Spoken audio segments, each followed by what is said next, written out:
So let's start with the second part of today's discussion. We've got four speakers with us here. Amlan Mohanty was a student at NLS at the point I was teaching there, so there is some familiarity with him from that point. But since then he's worked with Trilegal, and currently he's with PLR Chambers working on technology, law and policy. Shweta Mohandas is currently with the Center for Internet and Society, Bangalore. Srinivas Kodali, some of us have met him earlier, but in Hyderabad he's become quite a prominent figure in the last few years. But he describes himself as someone who does independent research on issues pertaining to public data, internet governance and public policy. And Srikanth is interested primarily, as he told me, in online payment systems and data regulation. So we have a pretty diverse panel with different interests and different backgrounds. The major theme that we had in mind, and since I don't really know this field, I'll try and say it very simply, was the question of surveillance. So of course we can think of surveillance in a very literal sense by talking about security or policing functions, where state agencies themselves may aggregate data and then utilize it to monitor individuals.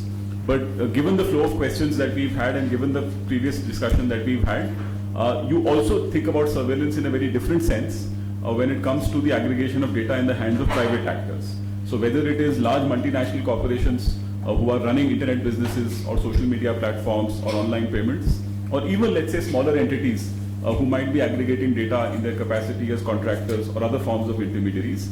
There are numerous other possibilities which now exist on account of the easy flow of data which is possible through their hands. So for some of us it's a learning opportunity. We'll try and understand what the nomenclature is or what the architecture of these issues is, of these issues are. And for those of you who are far more informed, I'm sure we can have a good discussion as a follow-up to the speeches as well. So we are going in this order from what I gathered. Amlan first. Would you like to speak from the podium or? Just here is fine. Fine, okay, so let's go for it. Okay, all right. So good afternoon everyone. Thank you for being here. I was informed that this is a surveillance that's a very hot topic on campus. So just from a show of hands, I wanted to get a sense of, one, I'm sure a lot of you are familiar with the idea of surveillance. I think Siddharth's opening remarks are also useful. But how many of you are concerned about government surveillance with respect to all of you? With a show of hands. Okay. Okay, interesting. I just heard something interesting from Elon Musk. He said the government doesn't care about your internet browsing history. So I just thought that was interesting. But clearly all of you are concerned. How many of you are concerned about big tech companies? The one. Okay, before I complete my question, yeah, answer up. Ask them about the Nalsar. My third question was exactly that, because I heard about CCTV cameras. So Nalsar administration, and this is being recorded, so I know it's a bit ironical to be asking this question. But okay, so great. So I guess the sense is that all of you are equally concerned about the government, big tech companies, and your university administration, which actually makes this very interesting topic. I just wanted to engage the interest, but I actually want to be talking about only three things, three big points. One is I just want to talk about the impact. Now we're in this privacy moment, right, with Proportionality and the data protection bill. I want to maybe look at and discuss the impact of these two developments on existing state surveillance programs. So that's one element I want to talk about. The second is I want to talk about the role of the private sector, the big tech companies we were just talking about, in state surveillance. So not by surveillance by themselves, but in the context of state surveillance. And the third is actually the larger geopolitics at play, actually, because India, I think, is part of a global digital economy. So how that might play out, because surveillance is not restricted to one particular nation. So those are the kind of three topics I wanted to discuss, and I think the framework that I'm trying to look at this from is, as I said, the Proportionality judgment and the data protection bill. So just to give you again some more context, I know some of you have read the judgment, some of you may have read the bill, but just to recap, what I would like to focus on with the Proportionality judgment is the three-part test that they've laid out. And are any of you by show of hands familiar with the three-part test? Yeah, okay, so just to break it down, the acronym that I like to use is NLP. So they're looking at a test of legality, right? So any data collection or processing, is there a valid law in existence at that point? Then there's a necessity test, right? Is that particular collection or processing necessary for a legitimate state aim? And the judgment actually goes and gives a few examples. National security is one of them, relevant to the context of surveillance. And the third is proportionality, which Mariam kind of elaborated on with and distinguishing it from the reasonableness test. But this is a three-part test that I think would be an important parameter to assess judicial judicial review and also to look at existing government surveillance programs. In the context of the data protection bill, again, I mean, if any of you have actually read the report on the bill, you'll know that they've actually sidestepped this issue entirely, and explicitly so. So they actually say in the report that we're not addressing the issue of surveillance. We expect the government of India to actually enact a separate statute to address the issue of surveillance.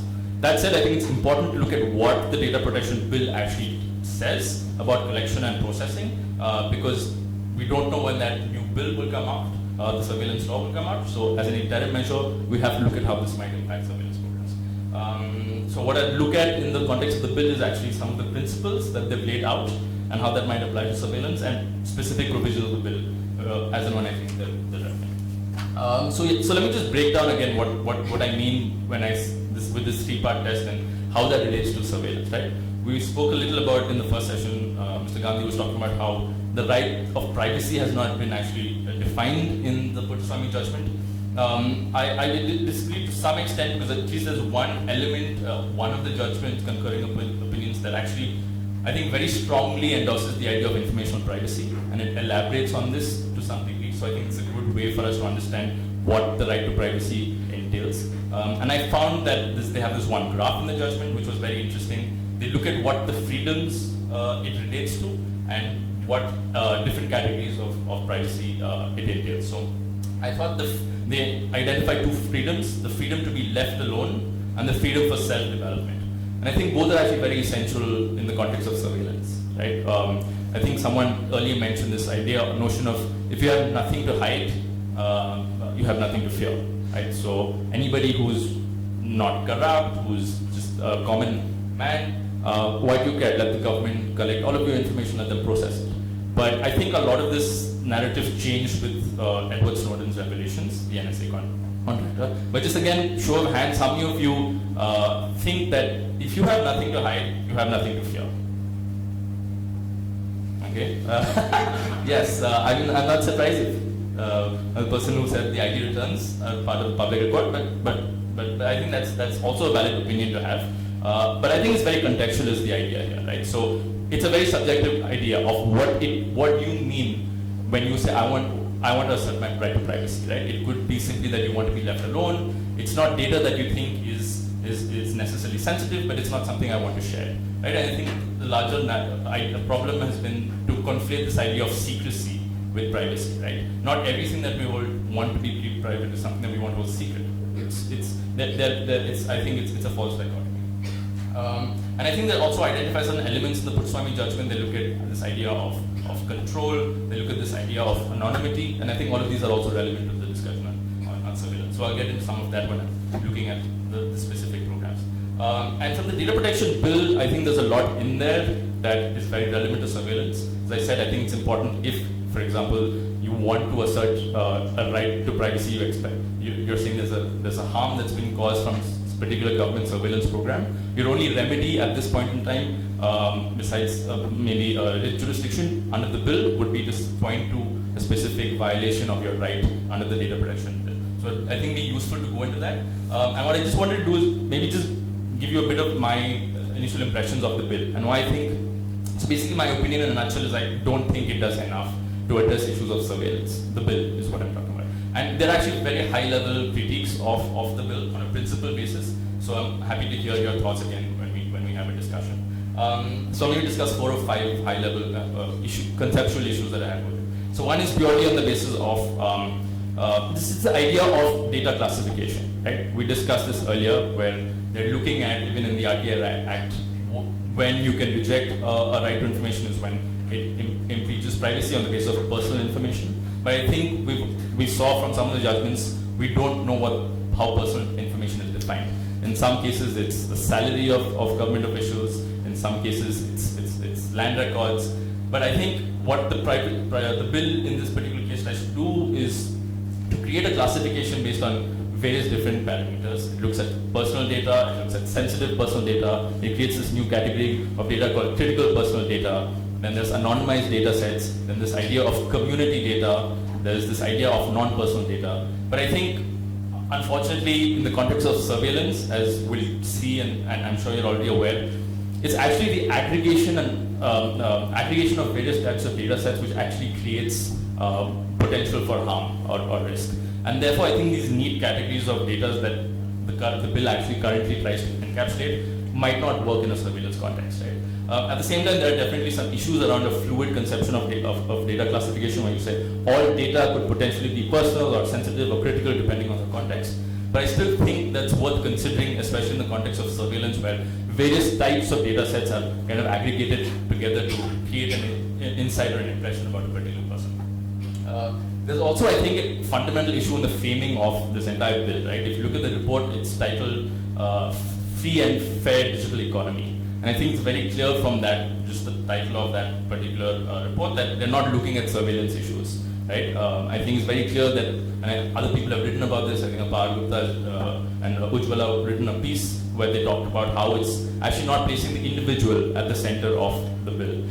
And I think perhaps that's one reason why they sidestep the issue of surveillance. But again, I think that's problematic purely from a framing perspective. Then there's the idea of data ownership, which I've been actually speaking about various forums, because I think a lot of people have argued that data ownership, the issue of data ownership doesn't need to be addressed because data is not a property right, and we're looking at this conception of data principles and data fiduciary, so it's a relationship of trust. So who owns the data is not important. But I think as we look at certain specific examples, I think when it comes to issues of sharing of access, of data sharing and access to data, who owns that data is very important, right? So when a big company shares data with the government, let's say for surveillance, as part of a surveillance program, who owns that data I think becomes very important. When the government says we have the right to store all government data in India, I think who owns government data, what is government data becomes very important. So I think the fundamental issues around data ownership. And the other issue I think at conceptual level is the issues around accountability and transparency. I don't think the bill does enough to hold the government accountable. There are criminal penalties for specific officials if they commit specific offenses. But I think overall, the idea of, let's say, civil penalties being imposed on the government seems kind of counterintuitive, right? Because it's actually taxpayers who are going to be paying the fines.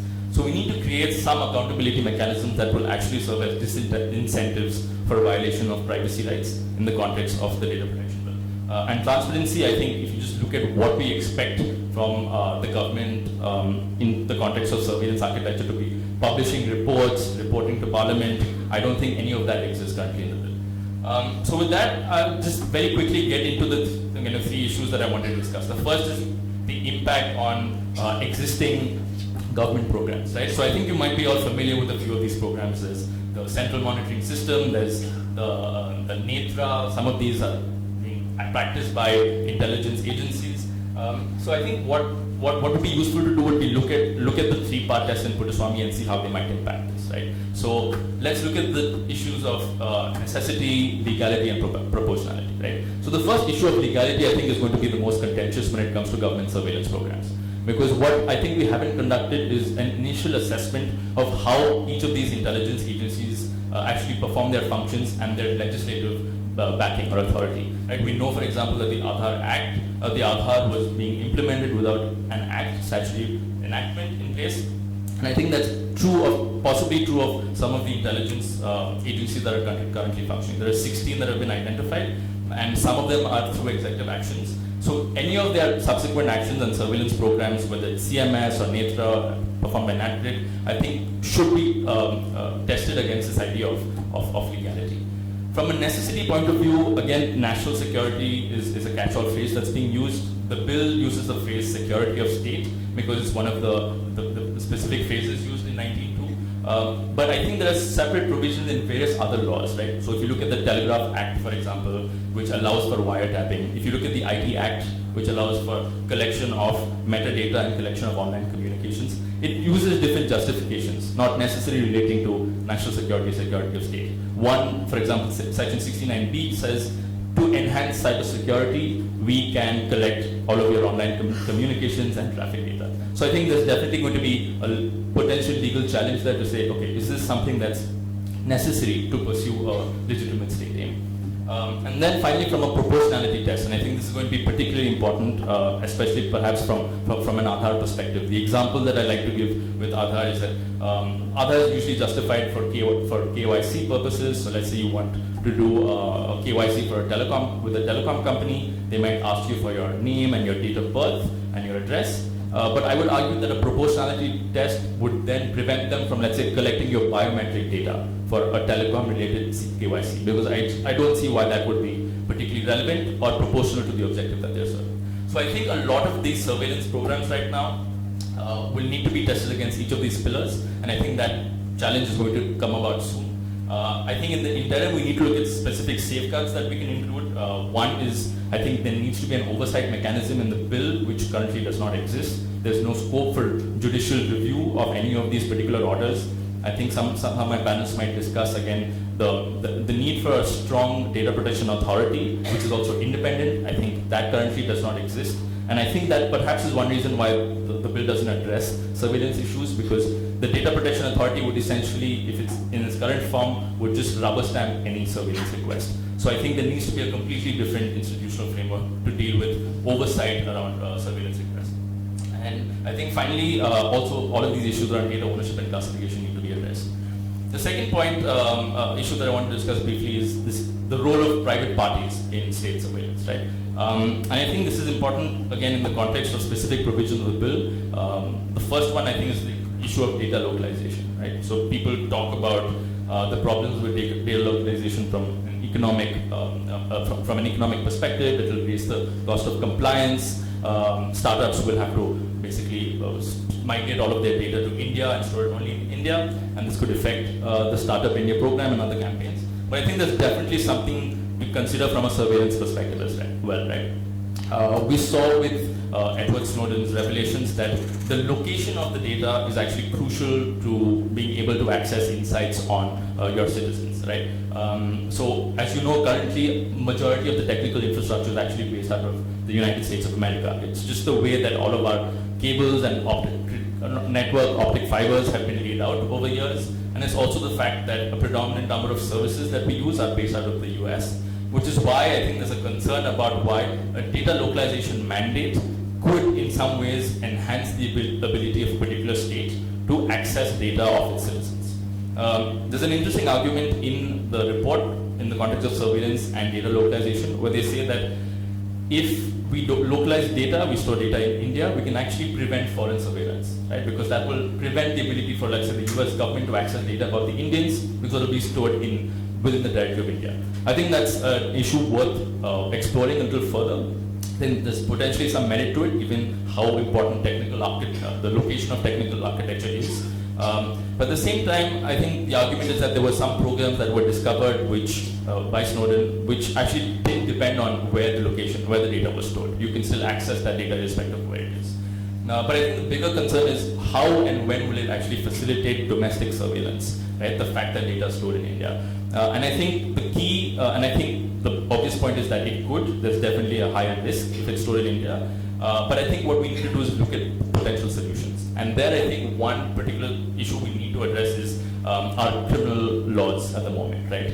Access to data is subject to the Code of Criminal Procedure, potentially other criminal statutes. And at the way that they're currently formulated, I don't think they address issues around how we use technology these days. Right? The Supreme Court of the US has addressed issues around how a policeman who accesses your phone is not allowed to access the contents of the phone without particular safeguards. I don't think we've had that jurisprudence in India, and we need to either build that in through statute and amendments to our criminal laws, or we need to actually contest this in the court and evolve that kind of jurisprudence.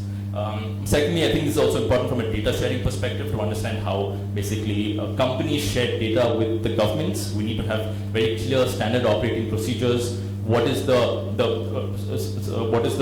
test, the probable cost test equivalent in India, which will allow for big tech companies to share this data with government agencies. I think that's definitely an issue to be addressed. And then, of course, there's this idea of Aadhaar and all of the private enterprises and private entities that actually handle and control Aadhaar-related data at the behest of governments. And what are the safeguards that we have in place? One thing that struck out for me in the bill is that a lot of the processing on behalf, Aadhaar-related processing would be non-consensual, which is that they don't need to take your permission to process and access that data. But what happens when it's suddenly in the hands of a private entity, right? So there's a state function being performed by a private entity, but it's being done on a non-consensual ground. I think these are just issues that we need to start thinking about, because once that bill passes, it's going to be hard to change the fundamental grounds for processing. And all we'll have to try to do is like increase trust and accountability, and I think those might not be effective. And the last point that I want to address is the issue around the larger geopolitics at play. There's definitely, I think, this emphasis on this idea of digital sovereignty, where the location of data, basically the idea of data as a strategic asset that can actually serve economic, social, and political goals. And I think this is being used by governments around the world to actually push specific agendas. And I think this, for all of you who maybe are interested in international trade law issues, this is definitely going to be something that's going to be important. I just saw recently the G20 address, the IT minister was strongly advocating for this idea of digital sovereignty. And I think the fact that data is such a strategic asset, and the data protection bill is sort of advocating this idea that we're going to store all this data in India, is going to be used by the government of India to actually to facilitate more access to data. The other issue is how some of these bilateral agreements between India and other countries are going to help law enforcement agencies in India access some of this data. Some of you might have heard of the Cloud Act, which allows basically foreign governments to enter into agreements with the United States of America for sharing of data of each other's citizens. I think there's definitely going to be some discussion around whether it's right and it's legitimate for India to be engaging in that discussion, given that the US government doesn't accord the same reciprocal rights to Indian citizens as the Indian government might do to the American citizens in such a framework. So with that, I think my overall kind of solutions or suggestions to kind of ensure that the risk of surveillance is reduced. One is definitely to look at both the interim measure and the long-term measure. So in the interim, I think we need to look at how the data protection bill can and should be improved to address some of these issues. And then the second is, I think, to look at this future subsequent surveillance statute, what that could and should look like and what that should address. I think we also need to look at definitely such issues around safeguards, both from a data sharing perspective. So we need to look at, like I said, amending the Criminal Procedure Code, the Indian Evidence Act, creating SOPs, standard operating procedures for government to access this data, and also have definitely wide consultations on an encryption policy if and when they're looking at drafting that, because that will definitely address how governments access data of its citizens. We've discussed transparency and accountability. In the context of surveillance, I think we need to look at what these oversight mechanisms would be, what the reporting structures would be to Parliament, also how the DPA would act as a strong enforcement authority to ensure that basically citizens' rights are protected. And lastly, I think is very important is the importance of capacity building, right? Part of the reason why a lot of data of citizens is leaked to government agencies by government agencies is that they need to have an understanding of how both the legal processes work, both in India and other countries, but also how the technology works. So if they understand, I think, how encryption technologies work, how various emerging technologies work, I think it would actually help protect citizens and help them protect their privacy.